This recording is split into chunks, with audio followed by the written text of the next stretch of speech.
तर श्री स्वामी समर्थ मित्रांनो, तर कशा आहात तुम्ही सर्वजण? आय होप तुम्ही सर्व ठीक असतात. सो आज गुरुवार असल्यामुळे सकाळी लवकर उठून आंघोळी करून घरातील कामे केली आणि आम्ही झालो फ्रेश आणि आम्ही परीच्या डॅडाला ऑफिससाठी रेडी करून दिलं. सो ते ऑफिससाठी गेल्यानंतर आम्ही देवपूजा करायला घेतली. तर सर्वप्रथम हळदी आणि गोमूत्राचं उमरालेपण करायला घेतलं. तर परिबाळाची लुडबुड बुडबुड चालूच होती. तिला धरत पकडत हे उचल ते फेक हे करत असताना तिला पकडत पकडत मी कसं तरी उमरा पूजन करून घेतलं. छोटीशी रांगोळी काढून घेतली आणि मी आले घरामध्ये थेट देवपूजा करण्यासाठी. सो मग सर्वप्रथम तर स्वामीच्या मूर्तीचा साधा सिंपल अभिषेक करून घेतला. आरती केली, धूप दिवा अगरबत्ती लावून छान अशी देवपूजा करून घेतली. परी ही देवपूजा करू लागत होती. तिचं हे घेऊ का ते घेऊ, हे पकडू का ते पकडू, हे चालूच असतं. सो तिला धरत पकडत कस तरी देवपूजा करून आणि आम्ही आलो थेट तुळशी पूजन करण्यासाठी बाहेर. सो तुळशी पूजन केलं, त्यानंतर प्रदक्षिणा घातली आणि मध्ये आलो. माझा डोळा खूप त्रास देत होता, कारण माझ्या डोळ्याला आलेली रांजणेरी. सो तसंच मग डोळ्याचा त्रास सहन करत परीला लाडी गोडी लावत तिला झोपू घातलं. सो ती झोपली. त्यानंतर मी दूध गरम केलं आणि पिलं, कारण चहा पिल्याने मला ऍसिडिटी होते. सो ती काय दूध पेपर्यंत तर उठली, कारण मॅडमची झोपच असती 10 ते 15 मिनिटाची. मग काय माझी बाकीची कामं तर राहिली. कामं जवळपास आटोपलीच होती, परंतु कपडे धुवायचे राहिले होते. मग मॅडमला घेऊन कपडे धुण्यासाठी गेले.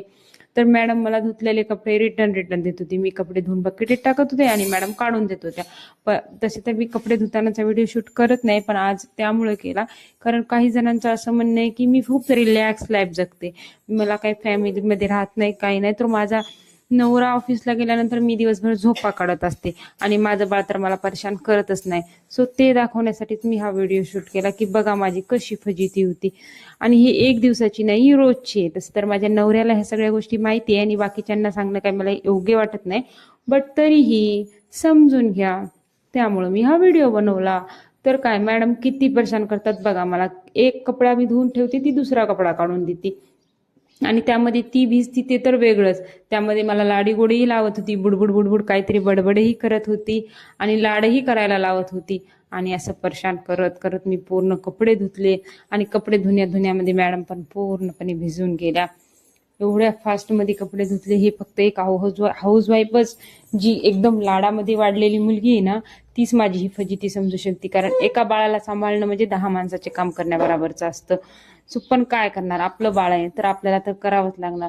कामवाली लावूनही ही कामं होतात, पण कामवालीचे तिच्या हातचे कामामध्ये आणि आपण केलेल्या सुद्धा आपल्या घरातल्या कामामध्ये जमीन आसमानचा फरक असतो.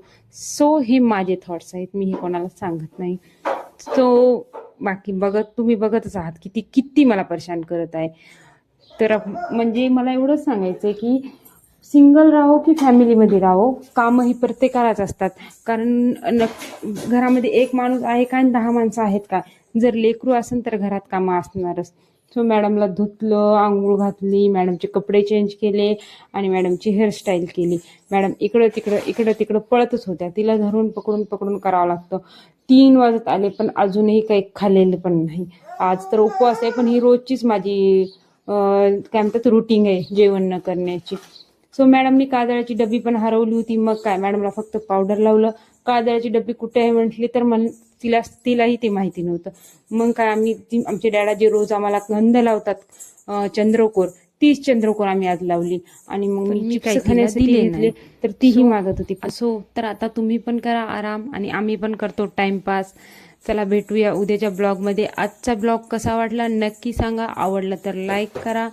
तोपर्यंत आराम करा. टाटा.